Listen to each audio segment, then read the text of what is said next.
O ponto de criação é que as pessoas confundem um pouco, muitas vezes, que você cria a realidade com o pensamento. Beleza, beleza. Isso é verdade, nós criamos a realidade com o pensamento. Tudo começa com uma ideia. Só que aí vem aquela questão, pronto, mas por que eu penso tanto naquilo que eu quero e eu não consigo criar isso na minha vida? Então, são 3 premissas. Primeiro, você tem que acreditar nessas 3 premissas. Quem cria a sua realidade? Então, você só pode responder 2 coisas. Eu ou alguém outro. Ou um misto dos 2. Mas, no final das contas, se você fizer a análise, você vai ver que é você que cria a sua realidade. Você tem o poder. Existe uma relação entre o que você faz e o que você colhe. Tá bom. Por mais que tenham coisas acidentais na sua vida, coisas que você não opta, que você não escolhe, que são coisas que acontecem, a escolha sobre o que você vai fazer com isso que acontece para você ainda vai ser sua. É aquela famosa colocação do filósofo francês Jean-Paul Sartre. O homem não é aquilo que acontece com ele, mas aquilo que ele faz com o que acontece.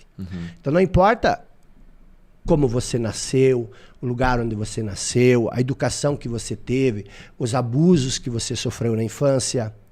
Isso tudo é importante, deixa cicatrizes, mas a responsabilidade sobre como você vai lidar com isso vai ser sua.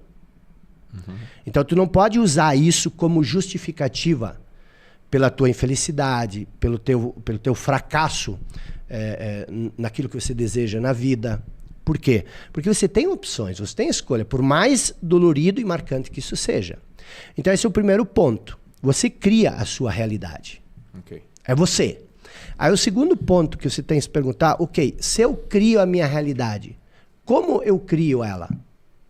A segunda premissa, eu crio a minha realidade com o meu pensamento.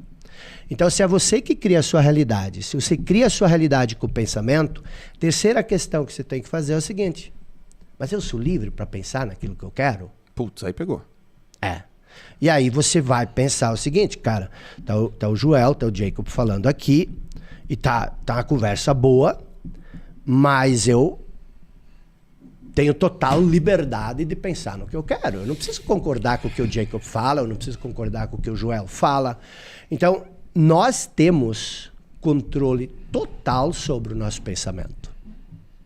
Viktor Frankl, ele estava numa cela, num campo de concentração nazista, um espaço que caberia 15 pessoas, tinha 100 e poucas pessoas, muitas nuas, e ele olhou, e ele era um psiquiatra, e ele era da linha determinista, Freud, e aí ele teve um insight ali.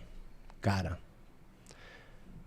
esses soldados nazistas, eles têm controle total sobre o meu corpo, mas tem uma última liberdade, que essa eles não podem me tirar. A liberdade de pensar. Eu posso pensar o que eu quero. E aí ele começou a se ver, a se imaginar, porque imagina, ele estava 2 anos num campo de concentração nesse estado. Ele começou a dizer como é que eu posso usar o meu pensamento para criar um alento, uma esperança de sair daqui. E aí ele escreveu um livro Em Busca de Sentido depois, porque ele buscava qual o sentido que pode existir num campo de concentração. E aí ele se imaginava, ele usou o pensamento para se ver em audiências, em plateias, em escolas, ensinando o que ele estava passando, para que isso nunca mais acontecesse. Então, dali nasce essa percepção de que a última das nossas liberdades é a liberdade de pensar naquilo que você quer. Não importa o ambiente em que você está, você ainda tem controle sobre o seu pensamento. Então, nós temos 3 premissas.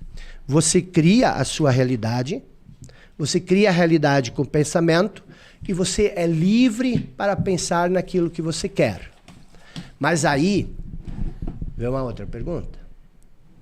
Se você cria a sua realidade com o pensamento, Se você é livre para pensar o que você quer, por que você não consegue criar a realidade que você quer?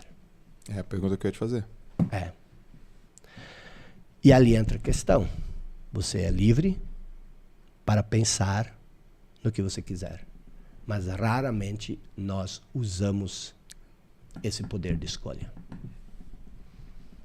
Nós somos livres para pensar naquilo que nós queremos. Mas essa liberdade, ela não é absoluta. Você tem que desenvolver ela. Porque senão se você se identificar, por exemplo, com o condicionamento, você se torna uma pessoa reativa. E aí você não tem liberdade de pensar. O pensamento, ele acontece em você. Não é você que pensa. O pensamento acontece. Da mesma forma como não é você que faz a digestão. A digestão acontece, ela é automática. E aí o pensamento, ele se torna uma resposta ao estímulo externo. Se você tem um pensamento condicionado, se você tem uma convicção, e você não tem consciência dessa convicção, se eu agir sobre essa convicção, a resposta não vai ser tua, ela vai ser da convicção. Exato, perfeito. Então, por isso que desenvolver o poder de escolha é uma das coisas mais importantes que o ser humano pode desenvolver. E a maioria de nós, Joel, eu acho que tu percebe isso, a maioria de nós não conseguimos fazer isso ao longo da vida. Por isso que nós somos tão alienados ao que acontece conosco. Nós não sabemos lidar com isso.